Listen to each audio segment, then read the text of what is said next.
Ми розуміємо, що надія залишається понад смерть.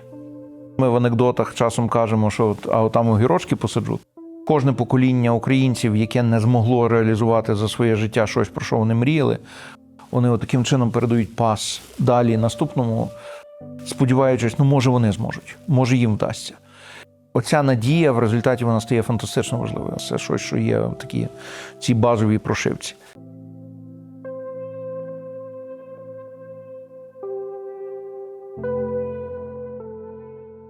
Вітаємо на планеті людей. Мене звуть Володимир Біглов. Наш гість сьогодні – директор Інституту фронтиру Євген Глібовицький. Привіт. Добрий день. Євгене, що ти особисто дізнався про себе за роки повномасштабної війни, чого не знав раніше? Я думаю, що я набагато чіткіше, виразніше зрозумів, скільки всього сиділо всередині в характері, в родинній пам'яті того, що говорило про війну, і як воно раптом активувалося. Я так само відчув моменти, які я пам'ятав з дитинства з Радянського Союзу. І я їх побачив у відносинах держави і громадянина. І це так само таке загострення відчуття свавільної влади, відчуття того, що особливість обставин виправдовує якусь поведінку, яка за інших обставин не було би нормальною і так далі. І мені здається, що війна одночасно підкреслила все найкраще, що є в людях, і все найгірше, що є в людях. Тут твоя цитата: «Наше самопізнання під час повномасштабної війни не є відкриттям нових рис, а радше екстремальною актуалізацією глибинних цінностей». Коли ти це говорив, які ти цінності мав на увазі? Я думаю, що цінності виживання в першу чергу. Тому що нам вже могло здаватися, що ми зловили Бога за бороду і опинилися в безпечному світі, що ми вже інтегровані в світову економіку, вже інтегровані в глобальний світ, вже є невід'ємною його частиною. І тут раптом все вертається назад. І з'ясовується, що безпека, яку ми дуже часто сприймали наївно як щось, що присутнє більше, ніж нам насправді, ніж ми їм насправді мали. Я думаю, що для багатьох людей це була дуже несподівана ситуація, навіть попри те, що всередині України було кілька мільйонів українців, які чекали на те, що ця війна станеться як невідворотна. Але цього було недостатньо, тому що їхні попередження сприймалися як їхні упередження. Угу.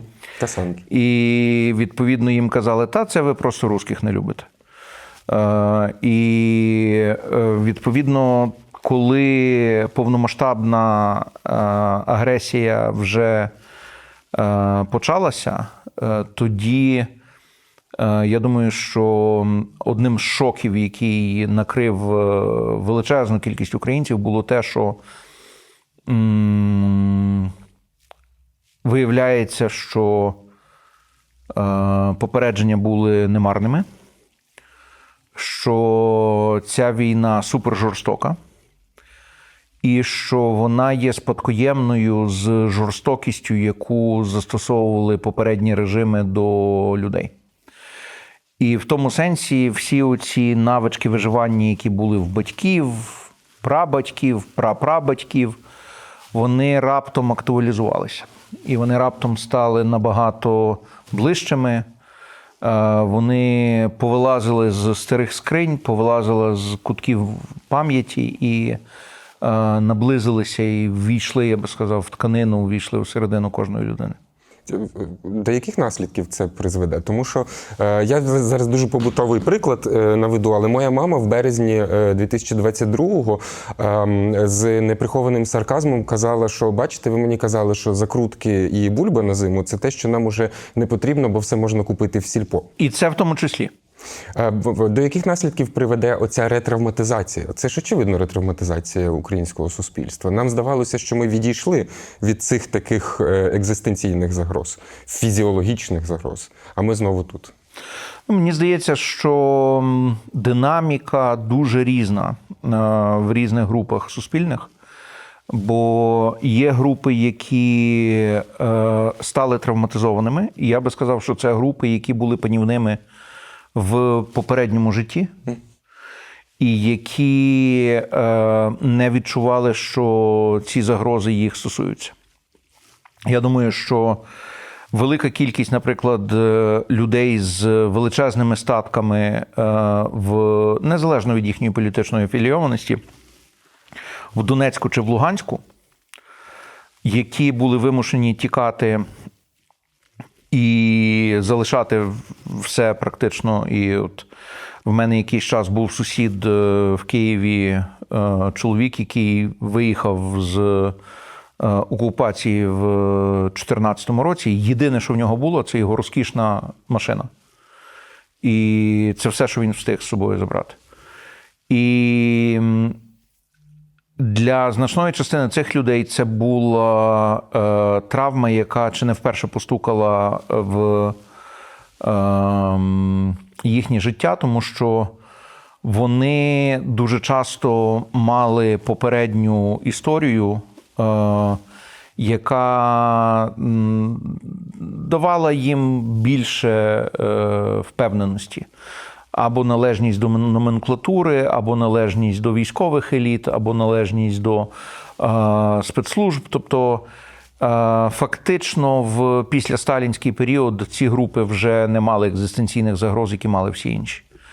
В сталінський період, очевидно, що дамоклів меч висів над кожним. І тут питання полягає в тому, як ця пам'ять передавалася, чи вона передавалася, чи вона десь там глушилася і так далі. І для, я би сказав, більшості українців, для тих українців, для яких війна має колоніальний вимір,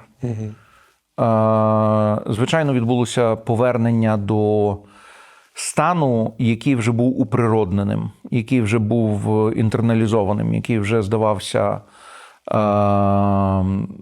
базовим в період там, радянський, пізньорадянський, пострадянський, і з якого почали, власне, потрохи виходити. І тут раптом воно все повертається. Воно повертається в різні способи. Це не тільки те, що росіяни наступають і несуть за собою тоталітарну спадщину.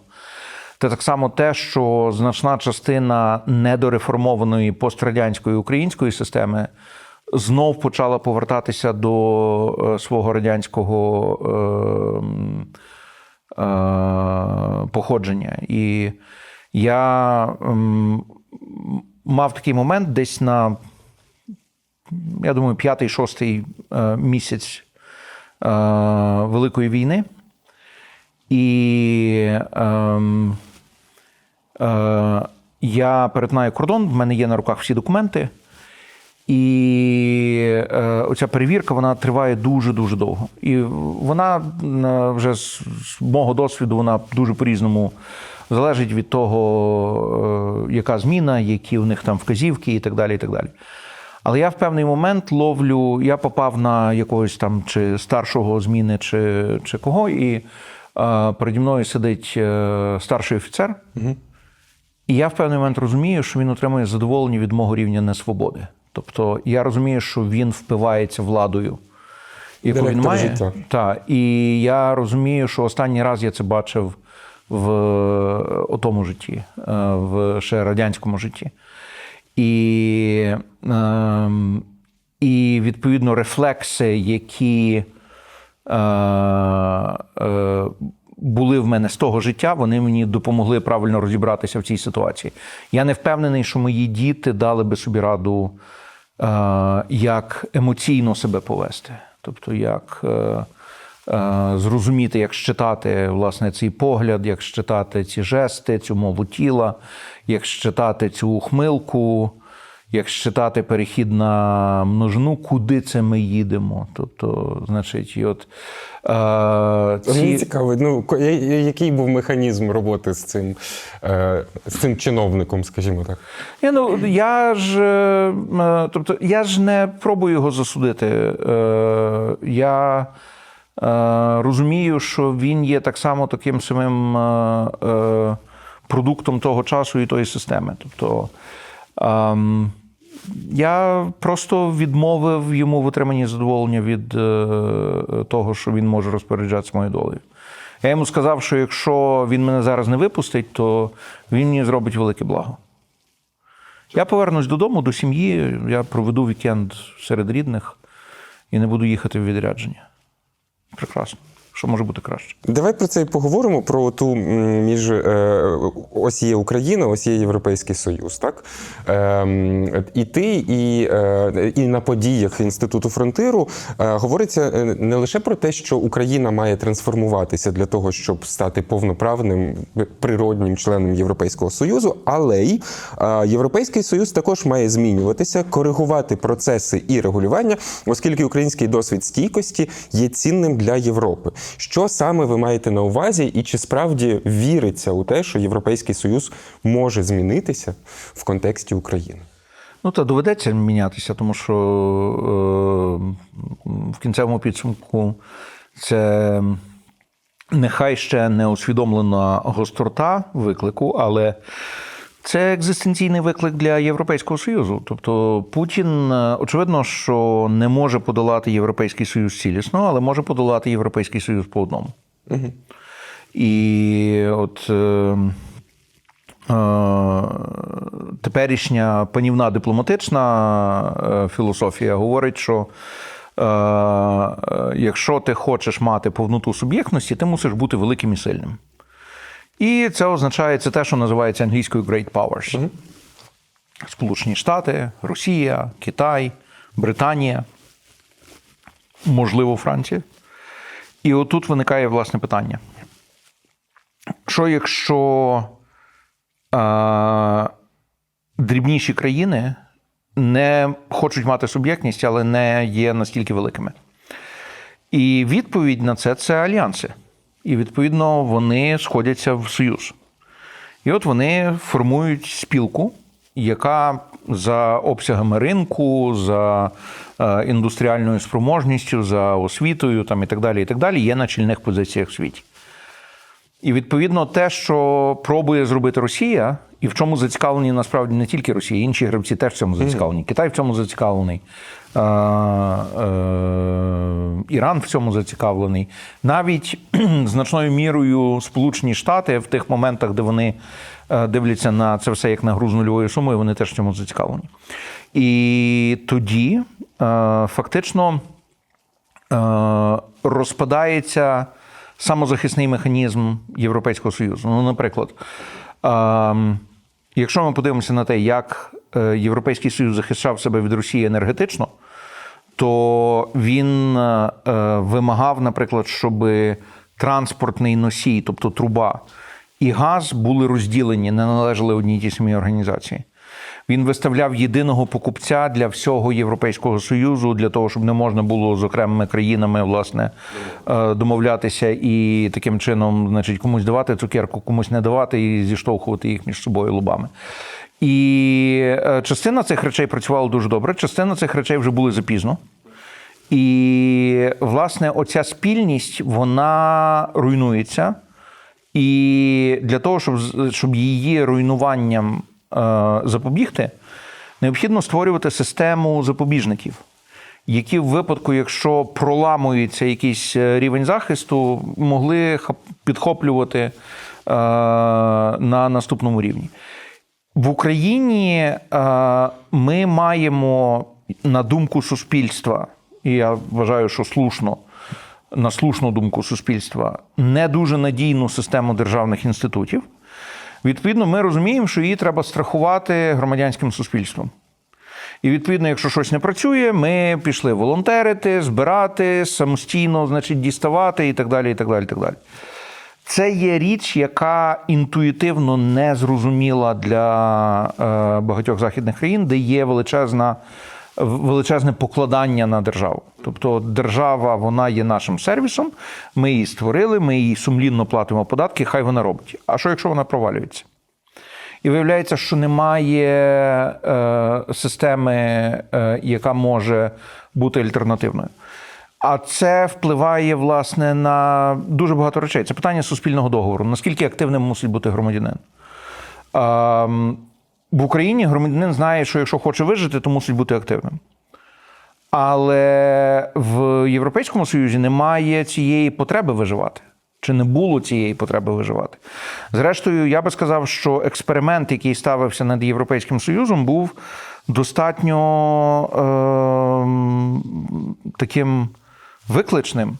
4 покоління європейців виросли в умовах, коли вони не мусили забезпечувати власну безпеку.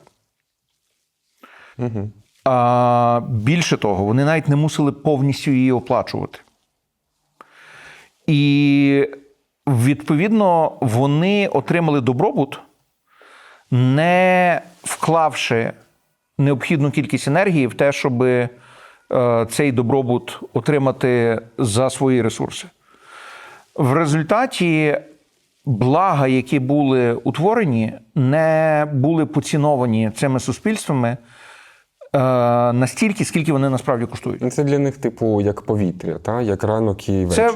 Це комодитизація, тобто, якщо сказати, значить, козацьким терміном, це як повітря, як сонце, як вода, як сніг, як дощ, от воно просто падає дощ. Ну, падає дощ, прекрасно. Тобто, не треба ж платити там за це, не треба там, значить, щось робити, щоб дощ падав. Тобто він от падає.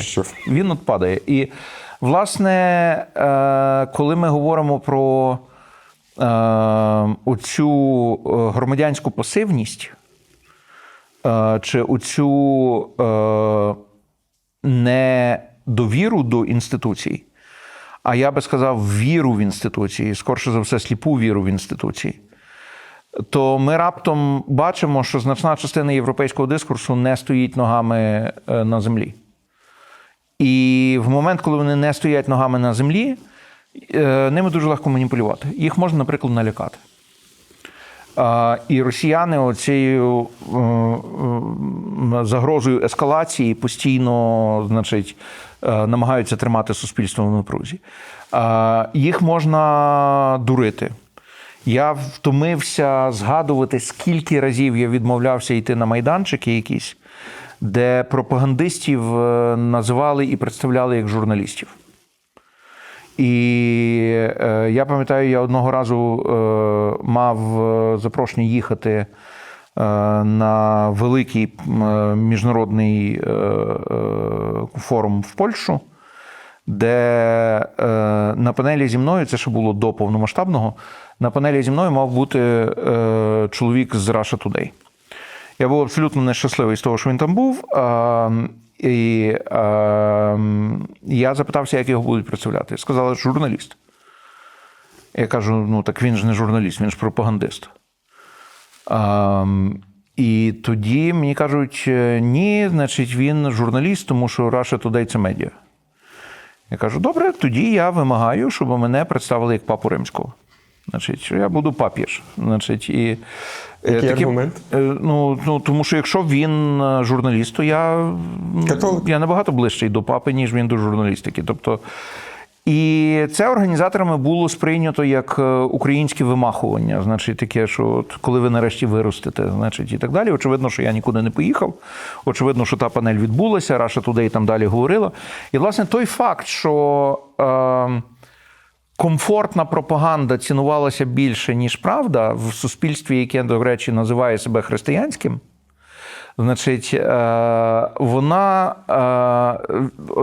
ця сукупність чинників стратегічно ослабила Європейський Союз.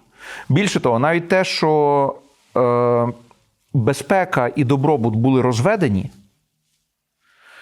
зараз дуже часто в уявленні європейців ставить на різні шальки терезів свободу і безпеку. Тобто в їхньому уявленні це бінарна схема, де ти, якщо отримуєш безпеку, то це ціною втрати свободи. І, відповідно, український підхід, який каже, що ні, дивіться, безпека і свобода, вони точно мають інший зв'язок між собою. І оця українська оптика, до неї ставляться з недовірою, бо значна частина того, яким чином незалежна Україна презентувала себе в уявленнях західного світу за останні 30 плюс років, не представляло сучасну Україну. Я би сказав, що ми маємо цю проблему з літочисленням, де фактично ми здобули незалежність у 2014 році, а світ цього не розумів. Тобто, з точки зору світу, формальна точка – це 91-й рік. 91-й рік в Україні – це продовження перестройки. Це от наша перестройка продовжилася з Кравчуком, далі з Кучмою, далі навіть з Ющенком певною мірою. Тобто, хоча вже, я би сказав, що це вже дуже інша історія. Тобто, мені здається, я можу помилятися, але мені здається, що Зеленський – це перший український президент, який не був членом партії просто з вікової причини. Трясця. Оця система пострадянська не виглядала європейцям як нова українська сутність.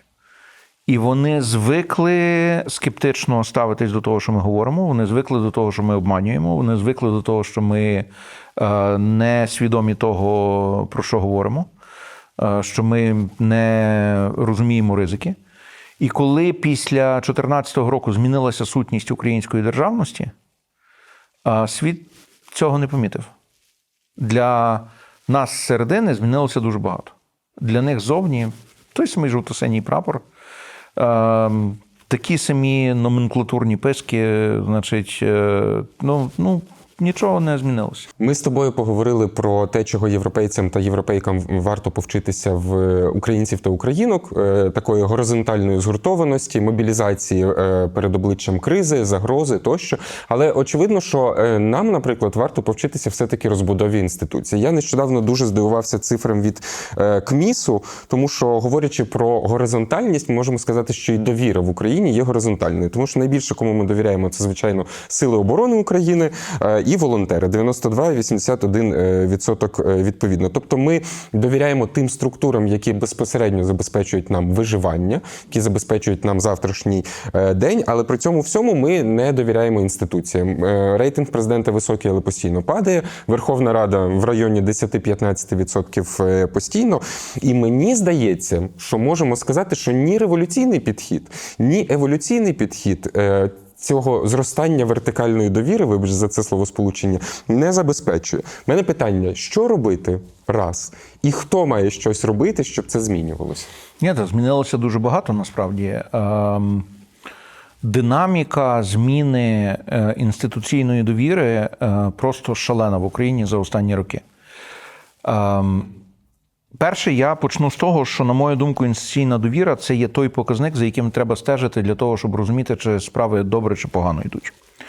Є тонші інструменти, як, наприклад, Головаха вивів на стику соціології і соціальної психології, там, індекс соціального самопочуття і так далі, але це вже складніші інструменти. Інституційна довіра дуже чітко показує, чи люди вважають, що ситуація йде краще, в кращий бік, і тоді довіра зростає, чи ситуація стає гіршою, і тоді довіра падає. І я би сказав, що, наприклад, в західних країнах люди стежать за показником безробіття для того, щоб зрозуміти, чи справи в економіці хороші чи погані.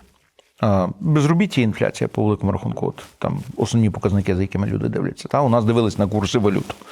І, відповідно, це закон Гудхарта, значить, нас дуже швидко навчилися маніпулювати курсом валют для того, щоб створити відчуття стабільності. І точно так само тут ми маємо оцей захований показник інституційної довіри, бо він дуже неочевидний. По-перше, люди не до кінця розуміють, що таке анонімна довіра. Інституційний показник, він деперсоналізований. Тобто це не довіра до Зеленського, це довіра до президента України. Це не довіра до Шмигаля чи Свериденко, це довіра до прем'єр-міністра. Це не довіра до там, конкретної особи, це довіра до функції, це довіра до анонімізованого, до ролі, до інституту, власне. І коли ми говоримо про інституційну довіру, то в українській практиці вона дуже сильно розведена з популярністю. Вона корелюється з популярністю дуже добре в західних країнах, а в Україні популярність може бути високою, а довіра може бути низькою. Більшість президентства Зеленського, він мав високу популярність і негативну довіру. Вау. Тобто, і, власне, те, що популярність чи рейтинги, наприклад, у нас вживається як синонім до інституційної довіри, це є одна з ознак цієї західної пастки. Це означає, що хтось читав хороші книжки, але в цих хороших книжок не було написано, що в Україні це не працює. І це ще окреме питання про те, як ми беремо там речі, написані для, наприклад, постпротестантського світу і перекладаємо їх сюди. Значить, вони в результаті воно потім не робить. Значить, і тому, якщо дивитися на показники інституційної довіри, що воно сталося, починаючи з 2021 року. Базова довіра була дуже низькою. Базова довіра – це? Базова довіра – це є усереднений показник довіри до всіх інститутів. Тобто вона є низькою. Були 3 зони довіри. Зелена зона – це позитивний баланс довіри, тобто більше довіряють, ніж не довіряють. Там були всі ті, хто рятують життя. Там були прості люди, там були волонтери, там було громадянське суспільство, там були сили оборони, там була церква.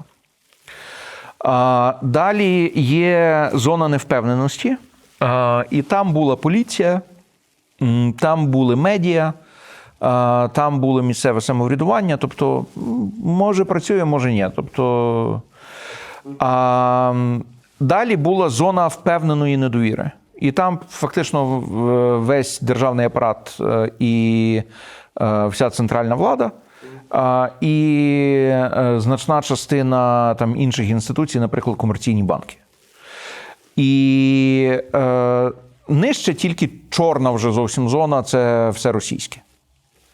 І от 21 рік, коли ми бачимо, як це все виглядає, це є відправна точка. От ми маємо це там базовий рівень. І на початку війни українці зробили щось, чого вони не робили ніколи за часів незалежності. На початку Великої війни. Вони подивилися на масштаб загрози і сказали, ми більше не можемо вимагати від системи, щоб вона реформувалася перед тим, як вона почне працювати. Ми не маємо виходу, ми мусимо цю систему, хорошу, погану, немає значення яку, ми мусимо їй дати необхідний простір для того, щоб вона приймала ті рішення, які потрібні. І за буквально кілька місяців відбувається фантастичне, безпрецедентне, історичне просто делегування довіри. Президент, здається, зріс на 91%. Так. З мінус 23 до плюс 70 з чимось. Тобто, то саме практично з усіма сталося. Тобто, і це зростання знечулило і дало можливість, створили умови для того, щоб ухвалювати необхідні закони, щоб створювати правила, які потрібні для посилення армії і так далі. Які не всім подобались, але люди на це погоджувалися. Люди на це погоджувались, і проблема була в тому, що цього не було зроблено. Тобто ми отримали дуже обмежену кількість оцих змін правил, ми отримали дуже обмежену кількість нововведень, які були необхідні. Замість того ми отримали багато самозаспокоєння, Арестович, 2-3 тижні там, і так далі. І так далі. І одна з речей, яка, мені здається, фундаментальна помилка, яка сталася, це те, що адміністрація прийняла рішення, що оцей фантастичний аванс довіри є не авансом, а післяплатою, тобто оцінкою попередньо виконаної роботи. І, відповідно, вони дали більше того самого, що вони давали раніше. Так ми отримали телемарафон, так ми отримали багато інших речей, які фактично не були тим, що суспільство вимагало. І ми не отримали армійської реформи, ми не отримали змін в закон про мобілізацію, ми не отримали фундаментальної зміни філософії відносин громадянина і держави. Тобто держава далі розглядає громадянина як витратний ресурс. Громадянин, розуміючи, що він є ресурсним, і його суб'єктність і гідність не прочитуються з боку держави, починає виставляти до держави плащ-невидимку в вигляді або корупційного інтерфейсу, або просто громадянин зникає з радарів, наприклад, відмовляється бути частиною цифрової економіки, переходить в готівку, не користується там смартфонами і так далі, і так далі, і так далі. І або фізично взагалі втікає. І проблема була в тому, що той час, який можна було використовувати для того, щоб змінити ці відносини, він був згаяний. Через те, що він був згаяний, виклики нікуди не поділися. Але вже з 23-го року ми бачимо, як українці почали забирати довіру назад, і показники почали падати. І ми знову ж таки бачимо зараз дуже цікаву ситуацію вже у 25-му році, тому що показники 22-го, 23-го, 24-го року були абсолютно синхронні. 22-й рік експонента дуже висока, значить дуже стрімка догори довіри. Потім ми бачимо 23-24 рік спад, а в 25-му році ми вже бачимо відмінності. Оті, хто рятують життя, до них довіра починає потрошки повертатися. Вистабілізовується і повертається. Оті, що напівтрансформовані інституції, і там тепер до них належить так само НАБУ, САП там, і так далі, значить, от вони далі коливаються, значить, в цій невизначеності, вони в плато.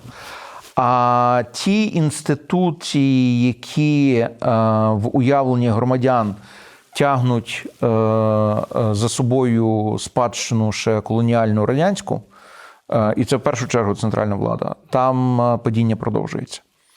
І фактично українське суспільство таким чином, я би сказав, що маючи в своїх руках скорше стратегічні, ніж тактичні інструменти,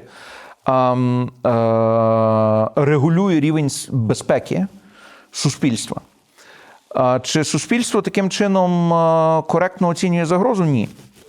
Бо значною мірою ці відповіді є частиною травматичного чи посттравматичного прояву. І, відповідно, наприклад, суспільству завжди важко оцінювати складні виклики і виклики, які стаються вперше, які не мають історичного прецеденту. І, відповідно, для цього потрібна якраз довіра до інститутів, бо інститути мають розпізнати цю загрозу і сказати: о, дивіться. І це ми бачимо в розвиненому світі, де, наприклад, сформували владу, є адміністрація якась. От ця адміністрація, в залежності від того, яке вона рішення прийме, суспільство приймає це рішення адміністрації. Я не впевнений, що ми маємо настільки великий запас міцності через це. І я допускаю, що якщо будь-яка домовленість про припинення війни буде такою, яка може сприйматися неоднозначно, а вона скорше за все такою буде, то ми будемо бачити дуже серйозне зростання поляризації всередині українського суспільства. І це небезпечна ситуація. І ми зараз опиняємося в ситуації, де от війна на виснаження просто ввійшла в абсолютно очевидний стан. Нам складно продовжувати війну. Ми розуміємо, що не можна припиняти війну будь-якою ціною. Ми так само розуміємо, що військовими цілями досягнути максималістичних результатів буде скорше за все неможливо. При цьому всьому ми би хотіли, щоб ця війна стала історичною, тобто щоб вона закрила оцей період страху перед Росією і російського колоніального тиску. І, відповідно, не виглядає, що так буде, тому що немає готовності, немає апетиту на поразку Росії в великому світі. Великий світ бачить Росію як невід'ємну частину цивілізації. В цьому контексті я в тебе хочу запитатися, який найкращий варіант з усіх найгірших? Тому що ти зараз описав один з моїх найбільших страхів. Так? Ми всі розуміємо, де ми зараз перебуваємо, якими є системи координат, і яким є імовірний майбутній, скажімо, не крапка, а 3 крапки цієї історії. Ну окей, і тоді яке рішення потрібно приймати і інституціям, і громадянському суспільству, на чому погодитися? Що має бути пріоритетом? Я думаю, що ми маємо вийти в переоцінку того, що є для нас цінним. Мені здається, що збереження української державності є чимось, що абсолютно не підлягає будь-яким компромісам, тому що історичний наш досвід говорить про те, що це єдина гарантія виживання українського суспільства. І це єдина гарантія виживання нас як ідентичності. І не тільки нас, так само інших корінних народів України. Друга річ – це те, що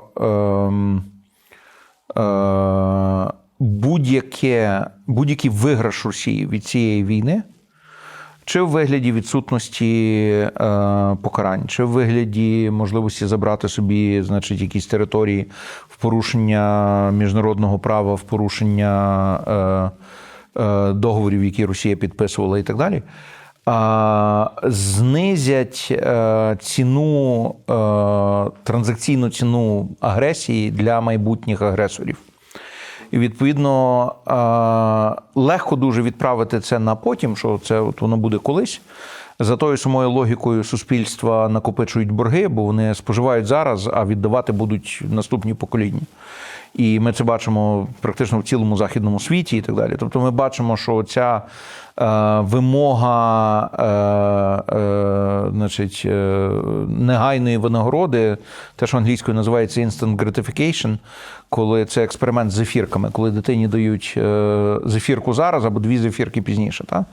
І от те, що суспільства пішли в режим зефірки зараз, фактично, або навіть в деяких випадках вимоги 2 зефірок зараз, значить, це є те, що є загрозливим і загрозливим для нас в тому числі. Ми дуже часто любимо говорити про свою стійкість, але наша стійкість не інституціоналізована. Вона є до того моменту, доки є люди. Якщо ми хочемо побачити інституціоналізовану стійкість, це Фінляндія. Фіни зробили висновки з фінсько-радянської війни, чи радянсько-фінської війни, буде правильно сказати. І вони побудували цілу систему, причому вона набагато глибша. Ми, наприклад, дуже часто говоримо про там, фантастичну фінську освітню реформу, як про щось, що вражає там, і так далі. Ну, як би це сказати? На мою думку, це була безпекова реформа, яка була запакована як освітня. Для того, щоб Радянський Союз не здогадався. Тобто, щоб Радянський Союз не побачив, що це є безпекова реформа. Тобто, і, власне, питання є в тому, що якщо ми не побудуємо інституційну стійкість, а для того, щоб побудувати інституційну стійкість, нам треба розв'язати конфлікт між державою і громадянином. Тобто, суспільний договір, якого вимагали українці внаслідок Революції Гідності, полягає в тому, що якщо держава хоче, щоб вона була увласнена суспільством, вона має прийняти гідність громадянина як базову умову. І в момент, коли громадянин стає ресурсним, а ми бачимо, наприклад, з відсутності можливості демобілізації, що таким чином держава своєю політикою ставиться до тих, хто пішов в Сили оборони. І ці люди з одного боку зробили фантастичний акт самопожертви і готовності захищати, а з іншого боку були моментально обмежені в правах, тому що виходу з Сил оборони немає. І це є так само величезним стримуючим чинником для наступних. Тому що вони кажуть, чекайте. Тобто ми маємо систему державну, яка не стала більш підзвітною під час війни.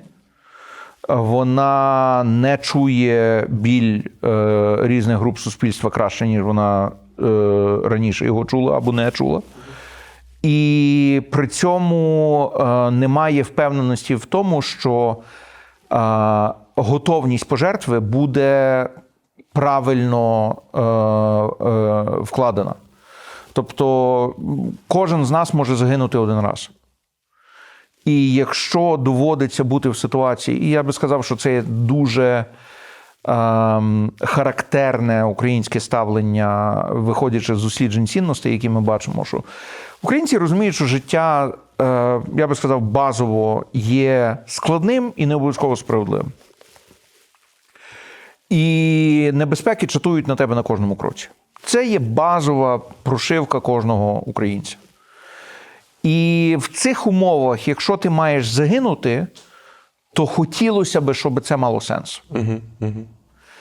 І, відповідно, оскільки ці умови не виконуються з боку держави в очах українців, то ми через соціологію бачимо, що розуміння важливості війни дуже високе.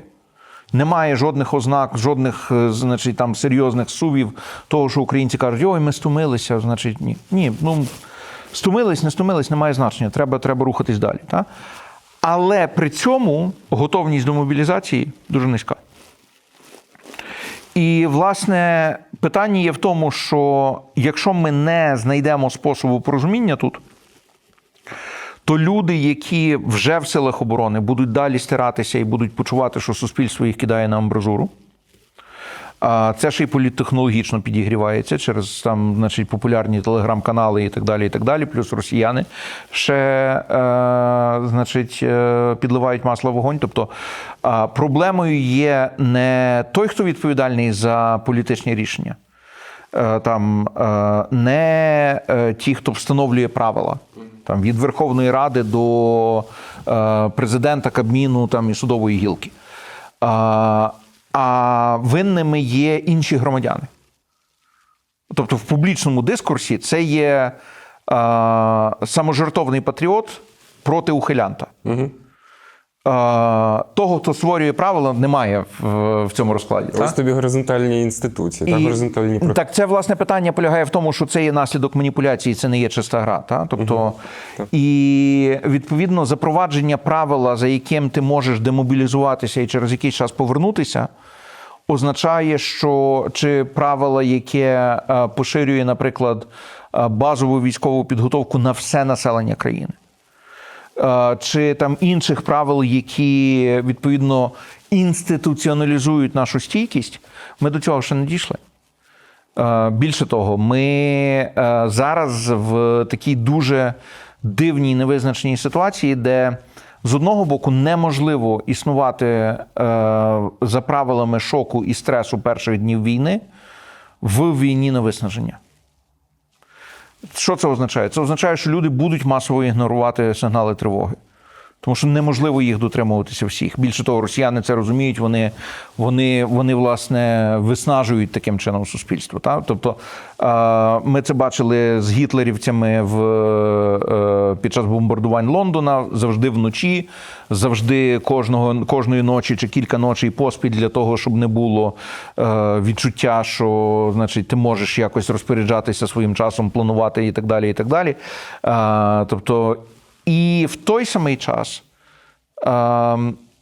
ми бачимо, що українці починають нормалізувати обставини війни і далі намагаються рухатись своїм життям. І це прекрасно, що вони далі рухаються своїм життям, тому що нам треба, щоб люди закохувались, нам треба, щоб люди одружувались, нам треба, щоб народжувались нові громадяни України, нам треба, щоб працювала економіка, нам треба, щоб значить, там було культурне життя і так далі, і так далі, і так далі. І кожного разу через створення відчуття вини конфронтувати ознаки нормальності, тому що є війна, ми таким чином не посилюємо себе, ми послаблюємо себе.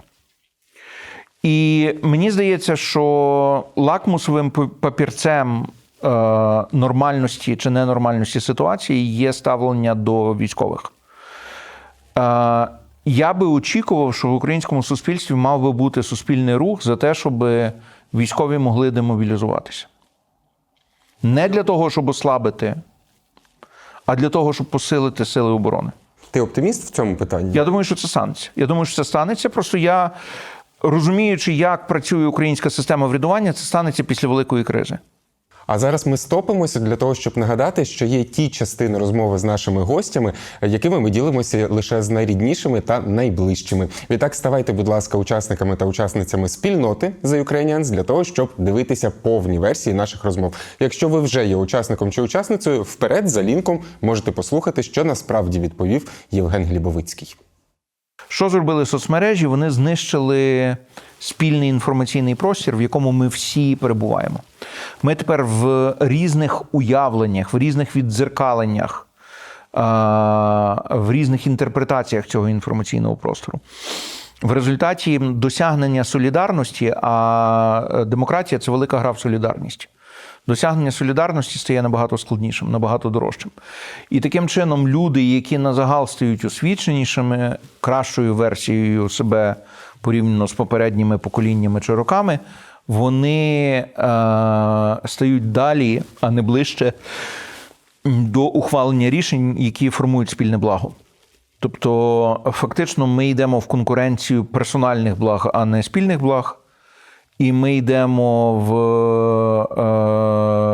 збільшення гри з нульовою сумою всередині суспільства. Тобто я проти тебе, ти проти ще когось і так далі, а не ми спільно за щось. І це, очевидно, створює дуже багато напруги.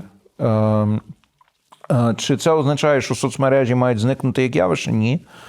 Але це означає, що мають бути відповідні інтервенції. І дуже по-різному в різних сферах ми це придумали. Наприклад, для цього існують центральні банки. Для цього існують, от у нас є, наприклад, Національний банк України. Та? Він встановлює правила для інших банків, але він так само працює як великий банк, який не може збанкрутувати, і він періодично ухвалює рішення, які впливають, як правило, для всіх.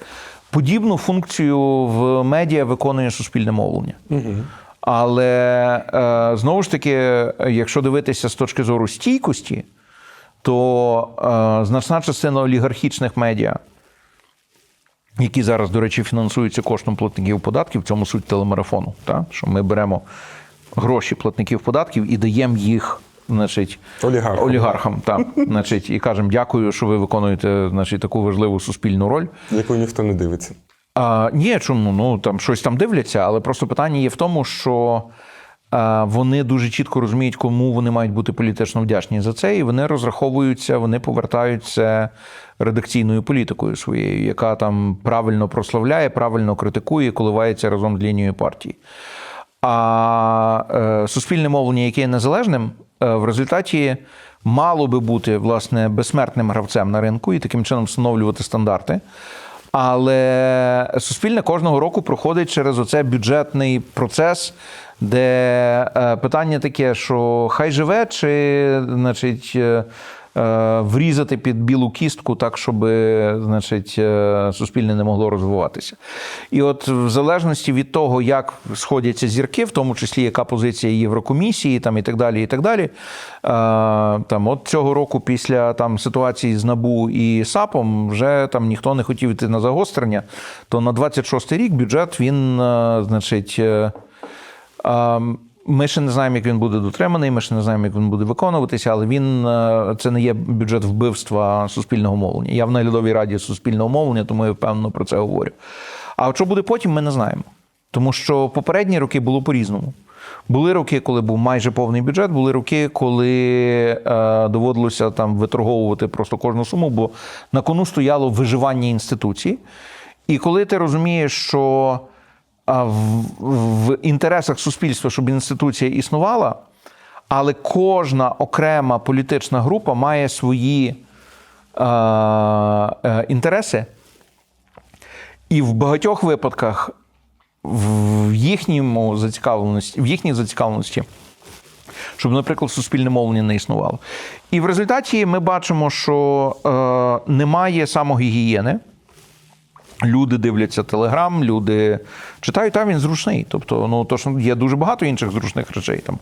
На наш YouTube-канал, до речі, рекомендуємо підписатися, тому що тут завжди правильні експерти і правдива інформація. І, відповідно, ми з одного боку не поставили достатніх бар'єрів на рівні суспільної гігієни. Тобто, наприклад, більшість медіаграмотності викладається в школі дуже формально.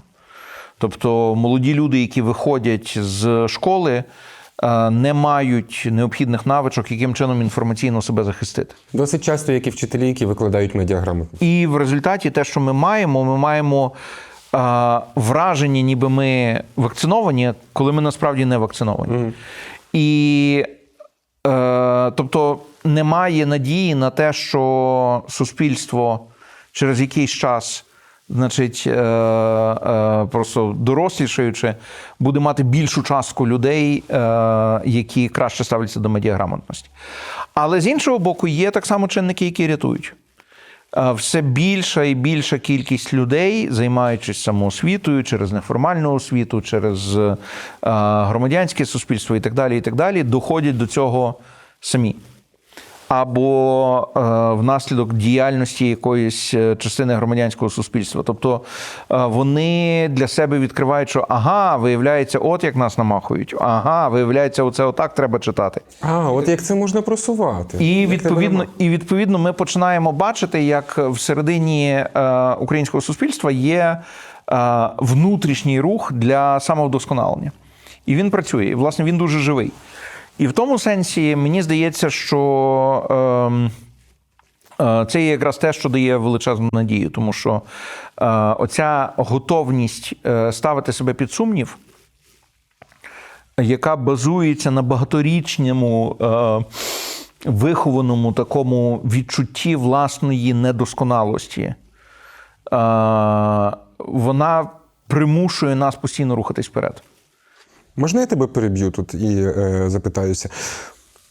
Я підозрюю, що якась кількість наших глядачів і глядачок можуть запитати у себе і у нас з тобою, а навіщо нам ще один телевізійний канал, яким є Суспільне? Окей, не тільки телевізійний канал, там є і сайти, ютуб-канал, і регіональні редакції. Я, як людина, яка дещо цікавиться журналістикою, я люблю, в мене є два, кого я підтримую, це Громадське радіо і Суспільне телебачення. Але я каналізую до тебе це питання. Чому Суспільне важливе для суспільства? Тому що це не телеканал, не радіоканал, не ютуб-канал, не сайт і так далі. По-перше, це набагато більше, кількісно набагато більше. Починаючи від таких, там, наприклад, каналів, як UA Казки. Всі батьки знають, що це, тому що це ти приходиш, включаєш, і там цілодобово казки. Так? Закінчуючи тим, що це складна система сполучених посудин. Оскільки Суспільне достатньо помітне вже на ринку і має свій дуже такий стриманий підхід до новин, формулювати чи конструювати якусь абсолютно вигадану віртуальну реальність стає все дорожче і все тяжче. І, відповідно, вам не треба, щоб для того, щоб був плюралізм, або для того, щоб були елементи свободи, не потрібно, щоб всі були абсолютно вільними. Достатньо, щоб вільними були кілька гравців, і тоді інші гравці вже мають обмеження, наскільки вони можуть йти в свої свавільні якісь рішення, та? Наскільки вони вже можуть по безпреділу щось робити. І через це фактично, по-перше, знову ж таки, важливе питання – це довіра. І тому Суспільне дивиться не за рейтингами, а за довірою.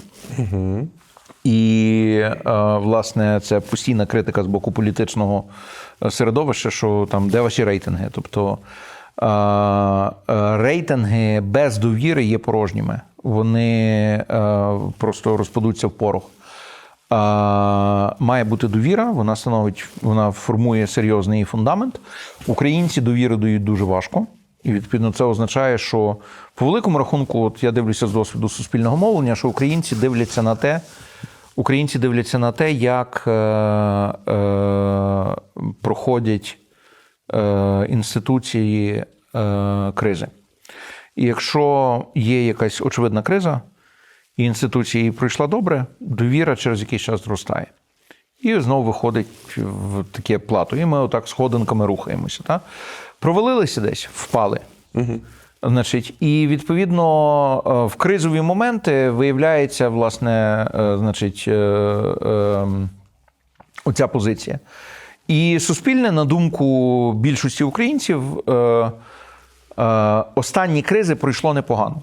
Тобто суспільне адекватно реагувало, суспільне не потрапляло в скандали, суспільне було там, де воно мало бути і так далі. І от навіть якщо ми дивимося на те, як виглядала комунікація України з громадянами, які опинилися в окупації, то суспільне відігравало величезну роль. Тому що це і там Радіо Промінь, і Перший канал радіо, і Брехунець, значить, ще оцей радянський невід'єднаний, і значить, інтернет-канали, і десь добував телевізійний сигнал, десь росіяни не встигали відключати кабелі чи, значить, супутники і так далі, і так далі. І, відповідно, була впевненість в тому, що інформація, яка подається там, є надійною. І, власне, в моменти, коли ваше життя залежить від того, як ви зреагуєте на обставини, вам дуже важлива надійна інформація. І в тому сенсі мені суспільне мовлення нагадує лікарню. Нам не потрібна лікарня на щодень. Нам потрібна тоді, коли вона нам потрібна. І от так само українці, вони можуть собі дивитись 1+1, можуть собі дивитися якийсь інший канал, можуть дивитися в інтернеті і так далі, і так далі. Але поруч є суспільне, яке точно запропонує здорову опцію, і яке так само впливає на ці інші всі канали, які вимушено починають самообмежувати себе. І це в багато різних способів робиться. Наприклад, один з способів – це те, що суспільне є, напевно, найбільшою кадровою школою в українських медіа. І, відповідно, через те, що кожного року виховуються сотні нових професіоналів, вони пізніше вже з певними і ціннісними, і етичними установками і так далі виходять на ринок. Є така дослідницька агенція «Градус», і вони регулярно проводять дослідження «Градус суспільства під час війни». Що мене зацікавило, взагалі рекомендую подивитися ці дослідження, я не знаю, чи ти бачив чи ні, але вони неймовірно інтересні. Ми працюємо з «Градусом» досить щільно. Що мене вразило, уже більше як рік у трійці емоцій, які українці та українки відчувають найчастіше, тримаються такі. Увага, втома, майже 55% в межах року, напруженість, це стабільно 42%, і на третьому місці незмінною емоцією є надія. Це приблизно третина в кожній хвилі опитування. Мені здається, що це ти придумав таке словосполучення, як втомлена надія. Так от, що це таке і чому це про українців? Ні, це не я придумав. Це, значить, мені приписують чесноти інших людей. Я думаю, що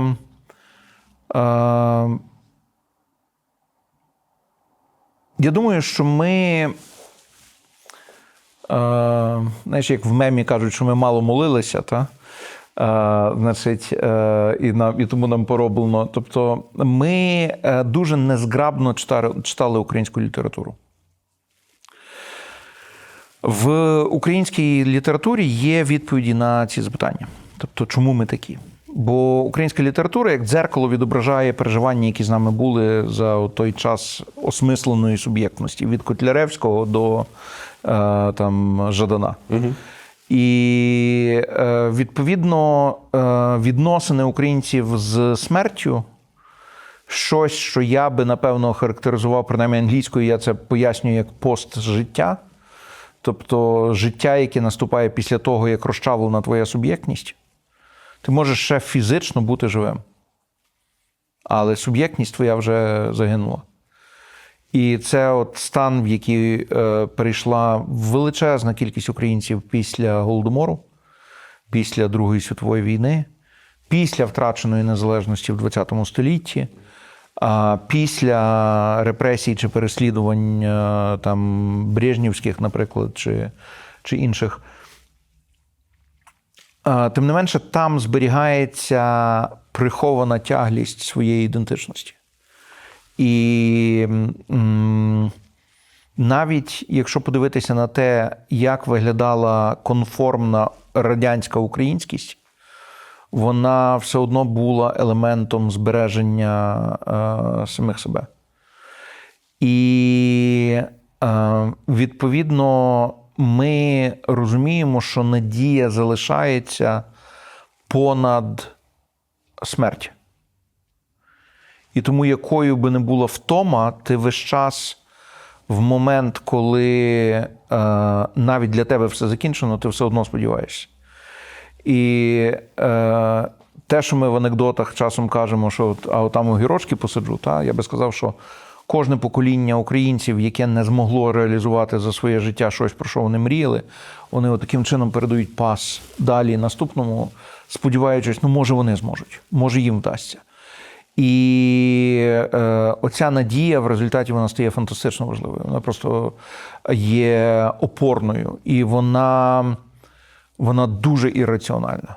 Вона дуже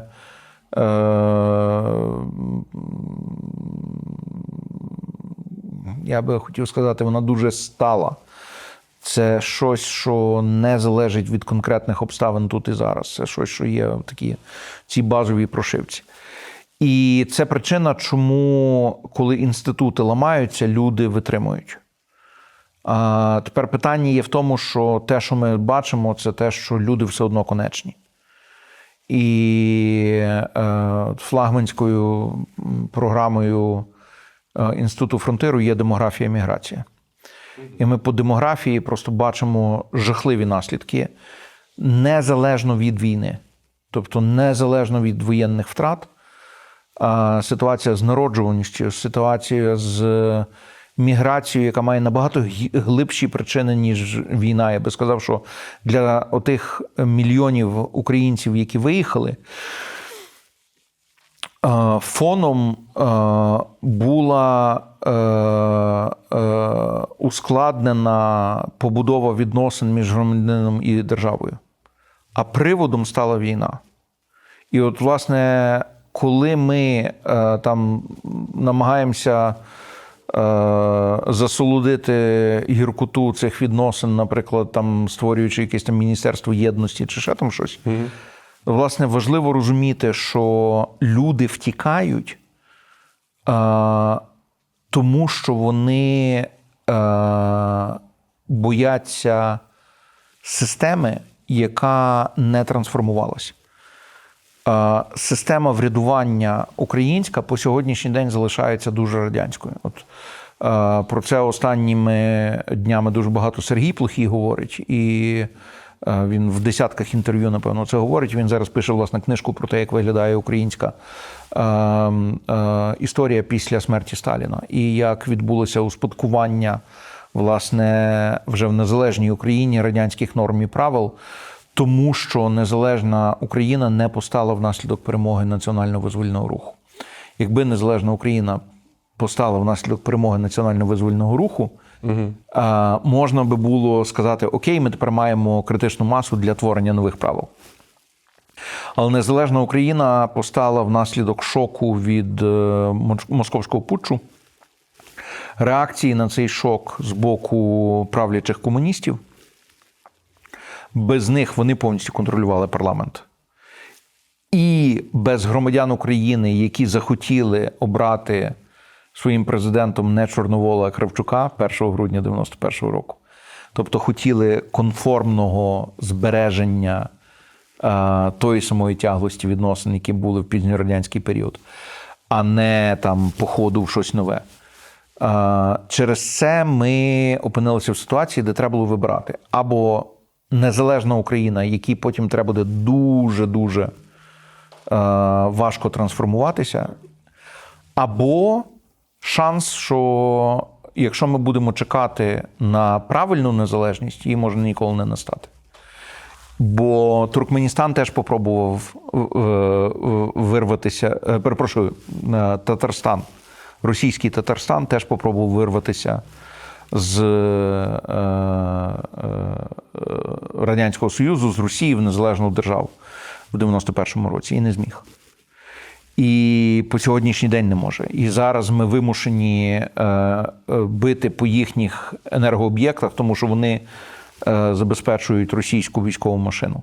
І, власне, тому питання є в тому, що оці складні відносини громадянина і держави – це, напевно, найскладніший клубок, який нам треба буде розплутати впродовж найближчого покоління. Бо якщо ми не нормалізуємо відносини між громадянином і державою, якщо громадянин не зможе стати частиною держави, то я думаю, що ми будемо мати постійно спалення гігантської кількості енергії на взаємне внутрішнє поборювання, яке абсолютно непродуктивне. Наші постійні глядачі і глядачки знають, що всередині розмови ми завжди просимо гостя чи гостю «Планети людей» залишити своє побажання у спеціальній книзі, яка так і називається «Планета людей». Це артефакт, який існує в єдиному екземплярі, і в кінці сезону ми розіграємо його між тими, хто став чи стала учасником чи учасницею спільноти The Ukrainians Media. Зробити це можна просто зараз за лінком під відео. Переходьте і долучайтеся до спільноти, а я тебе прошу написати у цій книзі те, що ти би побажав своєму другові в часі відчаю чи зневір.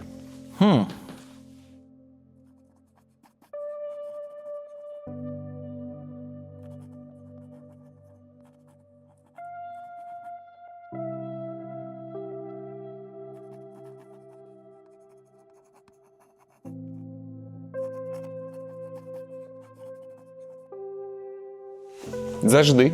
Це ще не кінець. Можеш якось красиво взяти це, тому що нам потрібно підтвердження, що це не я, не оператор і не продюсерка. Це написали, що це зробив ти.